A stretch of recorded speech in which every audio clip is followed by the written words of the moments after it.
कि आप मुक़्तदिर कुव्वतों के साथ अपने मामलात को ठीक करें तो आप इक़्तिदार में आ जाएंगे। शहबाज शरीफ साहब ने इसी चीज़ पे तो कन्विंस किया। मियाँ साहब तो पहले वोट को इज्जत दो के बयानिए पर थे और मियाँ साहब चाह रहे थे कि मैं मतलब खड़ा हूँ पाकिस्तान में जमहूरियत के लिए और पाकिस्तान में वोट को इज्जत दिलवाने के लिए, लेकिन उसके बाद शहबाज शरीफ साहब ने उनको समझाया कि ये रास्ता नहीं है, आप इस रास्ते से जो है वो चल कर जो है वो वोट के जरिए इज्जत नहीं मिलेगी, वोट के जरिए जो है वो इक़्तिदार नहीं मिलेगा। वोट के जरिए इज्जत तो सर जरूर मिलती है, लेकिन सिंपल वोट के जरिए इक़्तिदार जो है वो नहीं मिलेगा। लेकिन देखिए इमरान खान साहब को वोट मिले लेकिन इज्जत नहीं मिले तो वो ये अच्छा, इसमें जो ताज़ा तरीन सूरत है ना पार्टी पोजीशन ये है कि पाकिस्तान तहरीक इंसाफ जो आज़ाद उम्मीदवार उनके 77 हैं इस वक्त कौमी असम्बली के अंदर।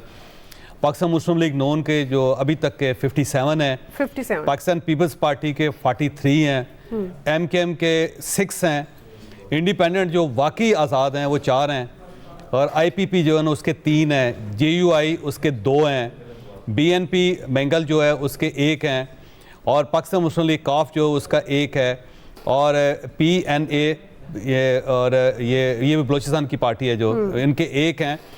तो ये टोटल अभी तक रिजल्ट्स आए हैं और इसमें अगर देखा जाए तो लीड इंडिपेंडेंट ही कर रहे हैं जो सपोर्टेड बाय पाकिस्तान तहरीक इंसाफ हैं। 77 हैं उनके इस वक्त भी, लेकिन अब इशू ये है कि इनमें से कोई एक भी पार्टी इस काबिल नहीं है कि वो इंडिपेंडेंटली वो गवर्नमेंट बना सके जी। अगर फ़र्ज़ कर लेते हैं कि आज़ाद उम्मीदवार जिनको पाकिस्तान तहरीक इंसाफ की हमायत हासिल है वो भी अगर गवर्नमेंट बनाना चाहें तो उनके पास भी ऑप्शन यही है कि या उन्हें पाकिस्तान मुस्लिम लीग नून के साथ मिलना पड़ेगा या उन्हें पाकिस्तान पीपल्स पार्टी के साथ मिलना पड़ेगा, तब जाके वो इस काबिल होंगे। तो अब ये फैसला असद अली ज़रदारी साहब ने करना है कि क्या वो PTI के साथ मिलकर गवर्नमेंट बनाना चाहते हैं या नून लीग के साथ गवर्नमेंट बनाना चाहते हैं। तो मेरा नहीं ख्याल कि असद अली ज़रदारी साहब PTI का रिस्क लेंगे। तो सरदस यूँ ही महसूस होता है कि पाकिस्तान मुस्लिम लीग नून, पाकिस्तान पीपल्स पार्टी, MKM, IPP जी और उसके अलावा JUI ये शायद मिल के गवर्नमेंट फॉर्म कर लें और ये एक PDM 2 होगी, PDM 2 फिर एक साथ बैठेंगे और मामलात देखेंगे और मामलात से देखेंगे। मेरा ख्याल है इन दोनों के लिए बेहतर भी शायद यही होगा कि ये एक दूसरे के साथ बैठे, वरना इनमें से वो इतनी थिन मेजॉरिटी होगी। देखिए पार्लियामेंट्री सिस्टम के अंदर जो अपोजिशन होती है एक तो उसका होना जरूरी है, लेकिन वो इतनी होनी चाहिए, हुकूमत के पॉइंट ऑफ व्यू से बात कर रहा हूँ, कि वो बिल्कुल भी जीरो ना हो और लेकिन वो बिल्कुल भी इतनी भी तगड़ी ना हो जाए कि जहाँ पर जो है वो कोई काम है जो है वो चलना मुश्किल हो जाए। ये ना हो कि उनको हर सेशन के अंदर अपने बंदे पूरे करने पड़े, हर बिल के लिए जो है वो उनको लोगों को इकट्ठा करना पड़े। तो ये अगर जो अपोजिशन ऐसी बन जाती है कि जिसमें PTI भी अपोजिशन में चली जाए, पीपल्स पार्टी भी अपोजिशन में चली जाए, तो ये तो वक्ता पड़ जाएगा, गवर्नमेंट खत्म हो जाएगी। ऐसा पंजाब असेंबली की भी बड़ी दिलचस्प सूरत हाल है दुआ। यहाँ पे जो पाकिस्तान मुस्लिम लीग नून है उसके 99 MPs हैं इस वक्त और PTI के 90 हैं, 90 और जो इंडिपेंडेंट हैं यानी जो इंडिपेंडेंट बाकायदा इंडिपेंडेंट जो असल इंडिपेंडेंट हैं वो 14 हैं। पाकिस्तान पीपल्स पार्टी ने 7 सीटें अब तक हासिल की हैं और पाकिस्तान मुस्लिम लीग काफ की 3 सीट्स हैं और TLP की 1 सीट है। यहाँ पे एक बड़ी स्ट्रांग अपोजिशन होगी पाकिस्तान तहरीक इंसाफ के आज़ाद लोगों की अगर ये सिनेरियो इसी तरह जारी रहता है, क्योंकि अब हल्के ऑलमोस्ट थोड़े से रह गए हैं, कोई बहुत ज़्यादा मेजर कोई डेंट नहीं डाल सकेंगे अब। तो यहाँ पे भी अगर पाकिस्तान मुस्लिम लीग नून ने गवर्नमेंट बनानी है तो एक तो उसे पीपल्स पार्टी को अपने साथ शामिल करना पड़ेगा, काफ लीग वैसे ही उनकी इत्तेहादी है वो इनके साथ मिलेगी और इंडिपेंडेंट जो 14 असली इंडिपेंडेंट हैं उन्हें भी पाकिस्तान मुस्लिम लीग नून को अपने साथ मिलाना पड़ेगा और यहाँ पंजाब के अंदर उन्हें पाकिस्तान तहरीक इंसाफ के जो इंडिपेंडेंट हैं उनमें से तोड़ने भी पड़ेंगे सही, ताकि वो जो एक फिर जाके ये पार्टी के इस काबिल होगी कि ये पंजाब के अंदर गवर्नमेंट बना सके। इस सिनेरियो के अंदर पाकिस्तान मुस्लिम लीग नून पंजाब के अंदर भी गवर्नमेंट नहीं बना सकते। ठीक, अभी और किसी असेंबली का है आपके पास? नहीं, और भी कलेक्ट कर रहे हैं। अच्छा जावेद साहब, चूंकि हम बात कर रहे थे ना जैसे पाकिस्तान तहरीक इंसाफ की हुकूमत थी एहतसाब के नाम पर जिस तरह सियासी इंतकाम, ऑल्दो हमारी तारीख भरी हुई है सियासी इंतकाम एहतसाब के नाम पर ही होता हुआ नजर आया है, लेकिन इससे मुल्क का बड़ा नुकसान हुआ। क्या आने वाली अब ये जो PDM 2 और इसी तरह से यही मॉडल आगे चलता है तो क्या आपको लगता है ये बानी PTI से हाथ मिलाएंगे? मेरा ख्याल है सियासी इंतकाम का दौर खत्म हो गया है क्योंकि पाकिस्तान के अंदर अब गुंजाइश नहीं बची। अगर हमारी जो सड़कें और चौराहे हैं दोबारा अगर हीटेड हो जाते हैं तो फिर पाकिस्तान सर्वाइव नहीं कर सकेगा। तो जब सर्वाइवल का इशू हो तो मेरा ख्याल के कोई अलाउ करेगा, एक तो बाहर की फोर्सेस भी अलाउ नहीं करेंगी, पाकिस्तान को न्यूक्लियर पावर है और ये जो पोलराइजेशन है जो सड़कों के ऊपर है, मेरा नहीं ख्याल कि कोई दूसरी दुनिया भी अब इसको अफोर्ड कर सकती है। और इसके साथ साथ जो हमारी इस्टेब्लिशमेंट है उसको बड़ी क्लैरिटी है इस मामले में कि अगर हमने दोबारा मौका दिया कि आप सड़कों के ऊपर लड़ते रहें तो हमारी इकॉनमी बिल्कुल ज़ीरो हो जाएगी और फिर पाकिस्तान को उठाना चलाना इतना आसान काम नहीं होगा। और एक थर्ड चीज़ जो बड़ी दिलचस्प वो ये तमाम सियासी जमातों को अंदाज़ा हो गया इस चीज़ का कि अब हमारे पास चांस नहीं है कि हम अगर एक दूसरे के साथ लड़ते हैं तो पाकिस्तान जो हमारी अपनी जो बैटल फील्ड है वो भी हमारे हाथ से निकल जाएगी, फिर हमने सियासत कहाँ पे करनी है। तो 3 जगहों पे ये सेंस प्रिवेल कर रही है, इंटरनेशनल कम्युनिटी आपको और उसके साथ साथ जो इस्टेब्लिशमेंट क्लैरिटी है, और थर्ड पॉलिटिकल पार्टीज खुद भी ये समझती हैं कि अब हमें एक दूसरे के साथ लड़ना बंद करना पड़ेगा। पाकिस्तान तहरीक इंसाफ के अंदर एक फिनोमेना डेवलप हुआ है पिछले 6 माह के अंदर। वहाँ पे जो नए लोग आए हैं जो वकला भी हैं ये सेंसिबल लोग हैं। ये आपने देखा होगा कि कोई वकील उस लाइन तक नहीं गया जिस लाइन तक पाकिस्तान तहरीक इंसाफ के पुराने लोग गए थे। इनमें आप देख लें कोई अली अमीन गन्नापुर नहीं है या मुराद सईद नहीं है जो जिस किस्म के वो बयानात दे रहे थे। ये सब लोग मिल के चलना चाहते हैं, तो ये सेंसिबल लोग हैं और इनके पास क्योंकि टिकट भी आए हैं और अब ये एक अक्सरियत के साथ वहाँ पे जा भी रहे हैं। तो ये देखिएगा इनका रवैया मुकम्मल तौर पर मुख्तलिफ होगा जो पुरानी पार्टी के लोग थे। नवाज शरीफ साहब ने जावेद साहब बड़े भारी दिल के साथ ये इंतकाम से, क्योंकि वो बारहा ना चाहते हुए भी कहते रहे इन 5 लोगों ने ये किया, मतलब उनके जैसे एक अंदर का दर्द होता है ना वो सामने आ जाता था। जो ज्यादती वो समझते हैं उनके साथ हुई, तो आपको लगता है अगर वो आते हैं, देखिए आपका अगर दुश्मन है ना उसको उसने आपको जख्मी किया हो तो आप उसे माफ़ तो कर सकते हैं लेकिन अपनी तकलीफ तो नहीं भूल सकते।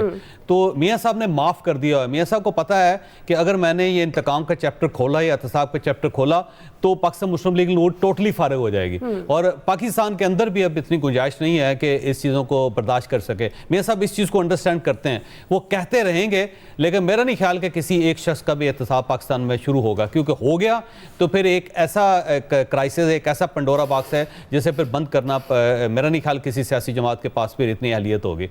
तो अब जिसने भी गवर्नमेंट बनानी है एक 5 साल की स्टेबल गवर्नमेंट बना के सिस्टम को आगे बढ़ाना है। अगर ये सिस्टम ब्रेक हो गया तो मैं बड़े दुखी दिल के साथ आपको कह रहा हूँ, मैं पहले भी मैंने कहा है, मैं दोबारा ये कह रहा हूँ कि फिर शायद अगला इलेक्शन ना हो सके और फिर ये एक इस टाइप की गवर्नमेंट आए जो ये सब लोग दूर से बैठ के उसको देखते रहें, फिर पाकिस्तान के अंदर इलेक्शन का बंदोबस्त नहीं हो सकेगा। तो ये आखिरी चांस है तमाम पार्टीज के लिए कि वो अपने मामलात को सेटल करके सिर्फ सिस्टम को चलाएं। सिस्टम चलेगा तो ये पार्टी चलेंगी, नहीं तो कोई नहीं चल सकेगा। देखिए अगले 2-3 साल बड़े क्रिटिकल हैं। एक तो ये कि जो IMF प्रोग्राम है वो आपका कंटिन्यू आपको करना पड़ेगा जो भी हुकूमत आ रही है, और ये एक प्रोग्राम हमारा अप्रैल के अंदर जो है वो ख़त्म होगा।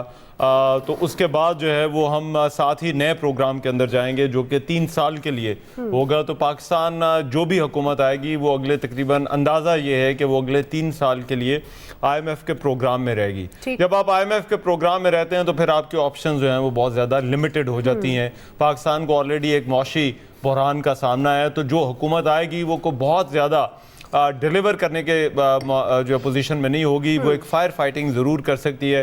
फायर फाइटिंग ये है कि जो आग इस वक्त लगी हुई है वो उसको बुझा ज़रूर सकती है। तो ये एक 3 साल तो कम अज़ कम इस हुकूमत को बहुत ही टाइट रोप के ऊपर जो है वो रहना होगा जो भी हुकूमत आएगी। दूसरा, इस हुकूमत के पास जो अगली हुकूमत है इसमें मैंने कल भी बात की थी, एक लेजिटिमेसी का जो चैलेंज है वो इस हुकूमत को होगा, इंटरनल चैलेंज।